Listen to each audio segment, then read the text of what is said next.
Nilai ringgit lemah berbanding dolar Amerika. Prestasi Bursa Malaysia pula kurang memberangsangkan. Apakah ini petanda bahawa pelabur sudah hilang keyakinan terhadap ekonomi Malaysia? Jawapan ringkasnya, tidak. Bila bercakap pasal pelaburan, ada dua jenis utama. Yang pertama, pasaran modal seperti saham di Bursa Malaysia. Yang keduanya, pelaburan langsung seperti di dalam kilang dan perniagaan. Pelabur dalam pasaran modal ni sangat sensitif. Apa-apa je yang berlaku, dia akan cepat pelenting. Saya pun dah pernah cakap sebelum ini tentang perbezaan kadar faedah antara Malaysia dan US. OPR Malaysia ni pun sekarang 3%, US dah 5.5%, kadar tertinggi mereka dalam 22 tahun. Kalau kita nak melabur, satu bank offer dividen 3%, satu lagi 5.5%, bank mana yang kita akan pilih?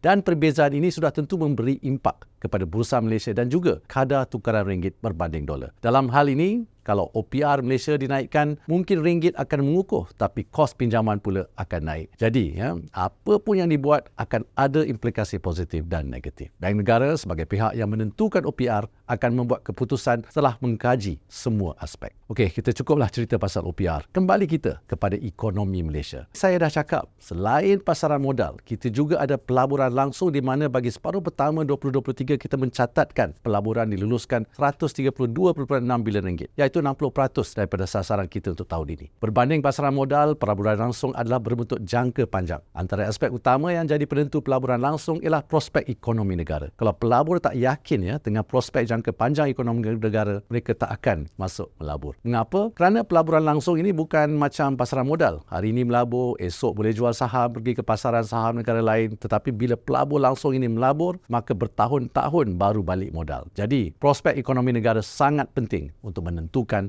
destinasi pelaburan mereka. Apakah antara petunjuk ekonomi negara ini kekal kukuh? Pada Ogos 2023, upah dalam sektor pembuatan meningkat sebanyak 3% tahun ke tahun, mencecah 8 bilion ringgit. Kalau berbanding dengan gaji Julai 2023 pun ada peningkatan. Ogos 8 bilion ringgit, Julai 7.9 bilion ringgit. Purata gaji dan upah pada Ogos 2023 pula adalah 3,397 ringgit, pertumbuhan 1% berbanding tahun sebelumnya. Selain itu, Ogos tahun ini juga mencatatkan pengangguran keseluruhan sebanyak 3.4%, lebih rendah berbanding Ogos tahun lepas dengan 3.7%. Ini bermakna tahun ini lebih ramai orang telah berjaya mendapatkan pekerjaan. Kita tengok nilai jualan sektor pembuatan pula. Januari hingga Ogos tahun ini, sektor pembuatan mencatatkan kenaikan nilai jualan sebanyak 1.7% dengan jumlah hampir 1.2 trilion ringgit berbanding tempoh yang sama pada tahun sebelumnya. Nilai jualan sektor perdagangan borong dan runcit juga mencatatkan pertumbuhan yang amat menggalakkan dengan 142.5 bilion ringgit pada Ogos 2023. Ini menunjukkan pertumbuhan 6.7%. Bagi tempoh 8 bulan pertama 2023, perdagangan borong dan runcit telah meningkat sebanyak 8.5% dari 1.02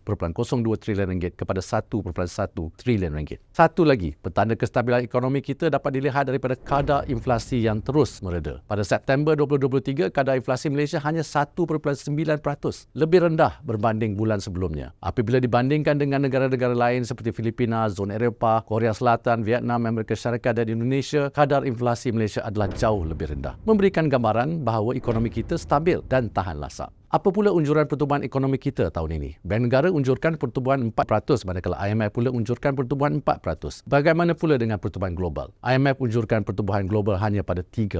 Ya, ini bukan kita yang saja-saja cakap. Ini unjuran dari IMF. IMF sendiri unjurkan pertumbuhan Malaysia lebih tinggi berbanding dengan pertumbuhan global. Kita kena sedar bila satu dunia alami pertumbuhan yang lembab, bila permintaan dari rakan dagang kita menurun, Malaysia sebagai negara pengeksport turut akan terkesan. Tapi alhamdulillah, pertumbuhan kita setakat ini masih positif, malah mengatasi pertumbuhan global. Jadi, mana yang ekonomi kita ni tak stabil dan tak kukuh?